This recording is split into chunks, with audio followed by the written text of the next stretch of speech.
Senator from Rhode Island. Thank you, Madam President. I would ask that the quorum call be dispensed with. Without objection. Thank you, Madam President. Madam President, I rise to further discuss the fiscal year 2021 National Defense Authorization Bill. Senator Inhofe will be speaking later today on the bill, and I again want to thank him for his leadership and the bipartisanship throughout the drafting of this very important legislation. As I noted last week, the Armed Services Committee adopted this bill with the strong bipartisan support of 25-2. I am hopeful that we can have productive consideration of this bill on the floor this week with votes on amendments and packages of cleared amendments so that we can conduct further efforts to improve and amend this legislation. The bill authorizes $662.3 billion in base funding for the Department of Defense and Energy's nuclear programs, and an additional $69 billion for overseas contingency operations, which align with the caps established in the Bipartisan Budget Act of 2019. I want to applaud the Chairman for providing the Department with the resources it needs while remaining within the constraints we set under the Budget Control Act. The bill before us will provide much-needed stability and predictability to the Department of Defense. For the Army, the bill supports many modernization objectives, including critical priorities such as long-range precision fires and the Future Vertical Lift program.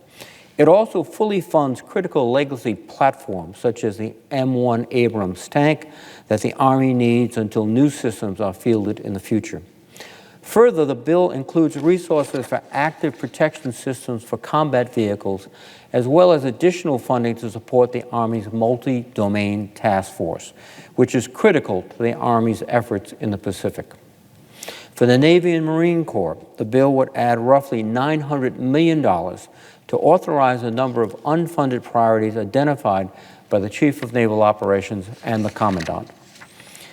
I am disappointed that we could not, however, fully fund the CNO's top unfunded priority, the 10th Virginia-class submarine in the current multi-year procurement program. However, I am pleased that this bill provides sufficient funds to keep open the option for the 10th boat in fiscal year 2022 or 2023.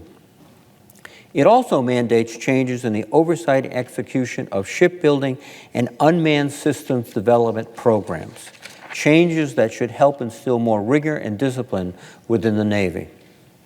Turning to air power, the bill helps improve oversight of the department by requiring the Secretary of Defense to submit an annual 30-year plan for the procurement of the aircraft in the Department of the Navy, the Department of the Air Force, and the Department of the Army. This is similar to the 30-year shipbuilding report that is already in statute.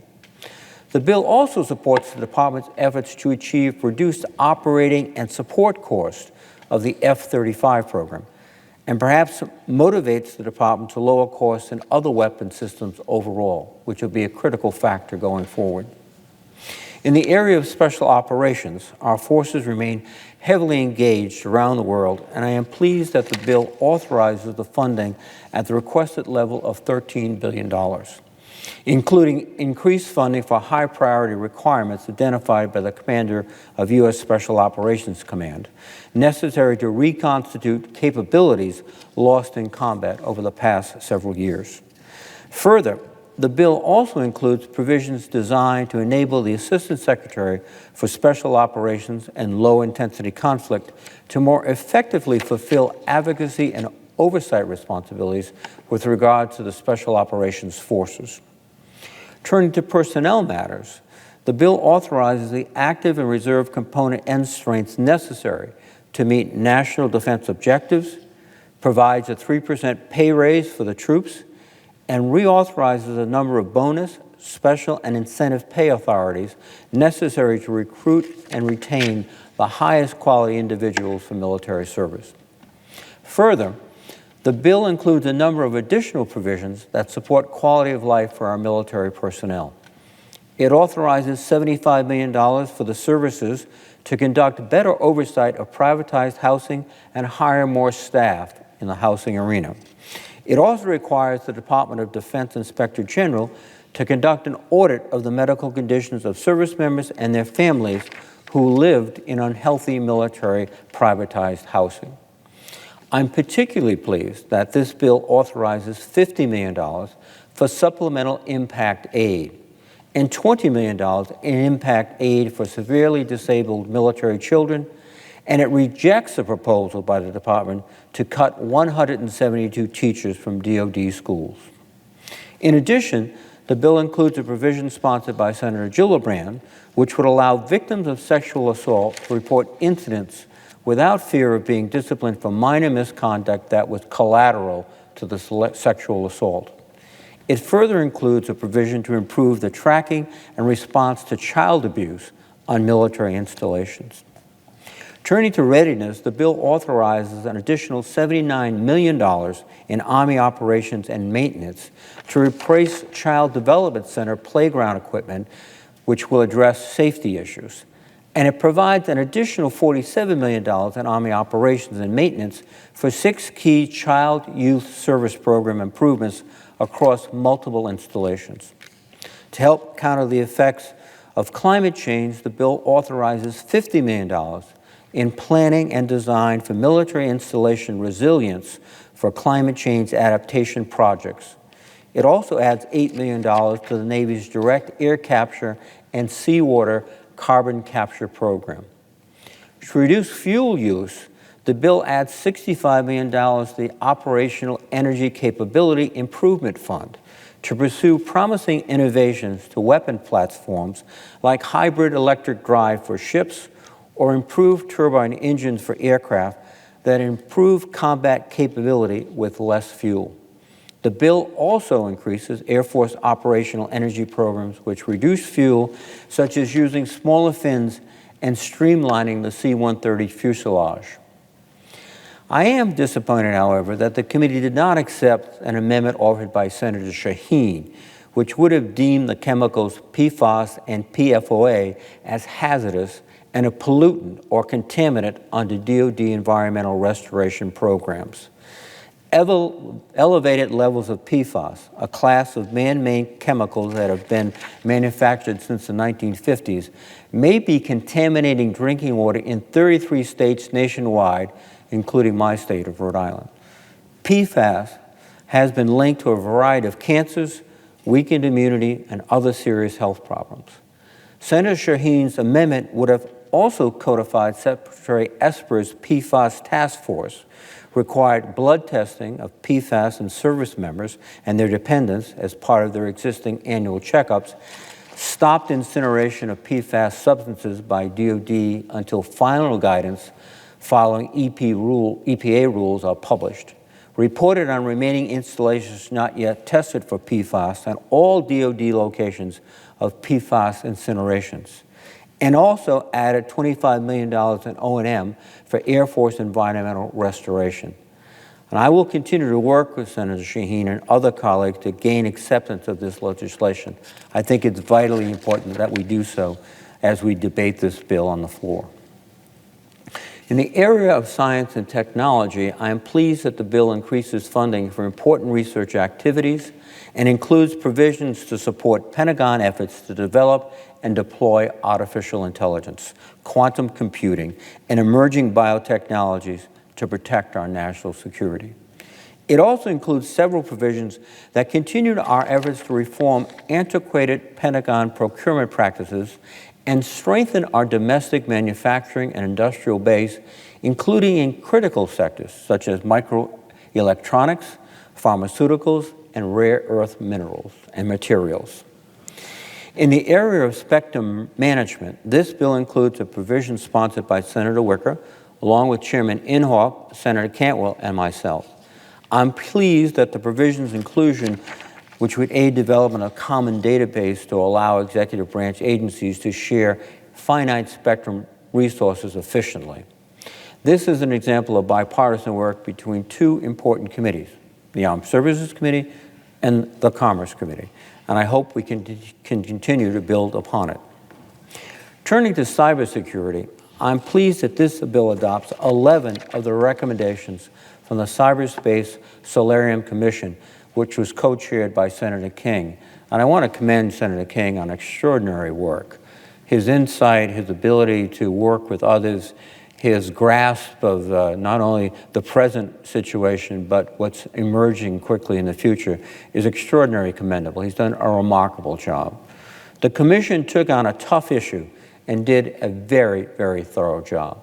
While we were able to include recommendations in the Armed Services Committee's jurisdiction in our bill, the Commission has many more thoughtful recommendations that span across many committee jurisdictions, and I hope we can work together on the floor in this bill to incorporate those provisions. The bill also requires the Department to present a strategy to the White House and Congress to revive the manufacture of advanced microelectronics in the United States. This defense authorization bill includes a number of provisions that enhance the United States' ability to compete with near-peer competitors and are actively seeking ways in which we can prevent these competitors from undermining our national security and indeed the international order. With regard to Russia, this bill enhances our deterrence capabilities, including by fully funding the request for the European Defense Initiative. In addition, the bill requires a report on Russian support to racially or ethnically motivated violent extremist groups in Europe and the United States. The problem of racially and ethnically motivated violent extremist groups is an emerging national security threat, not simply a law enforcement problem.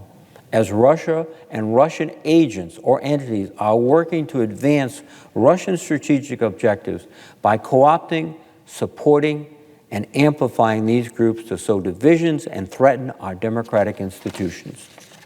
The bill also maintains strong support for the Ukraine through the Ukraine Security Assistance Initiative and requires a 5-year plan for helping Ukraine build the capabilities it needs to defend itself from Russian aggression. Turning to China, the bill establishes the Pacific Defense Initiative, a new authority for the Department of Defense modeled after the European Defense Initiative, and authorizes $200 million in funding. The bill also increases funding for the Indo-Pacific Maritime Security Initiative to ensure that our partner countries in South and Southeast Asia are able to respond effectively to Chinese coercion in the South China Sea and beyond. The bill also includes a provision that was adopted during markup expressing the sense of the Congress that the USS Mercy and the USS Comfort should conduct port calls in Taiwan to collaborate on COVID-19 response and best practices. While I applaud Taiwan's efforts on COVID-19, Taiwan is not a sovereign state, and conducting port calls is a larger policy issue that should be more fully discussed and debated. For those reasons, I voted for the amendment in the committee. With respect to countering the continued threat by ISIS, the bill extends the Iraq and Syria train and equip programs at the requested funding levels, while ensuring appropriate congressional oversight of the use of such funds. Specific to Iraq, the bill continues efforts to normalize security assistance to Iraq by transitioning funding to enduring authorities.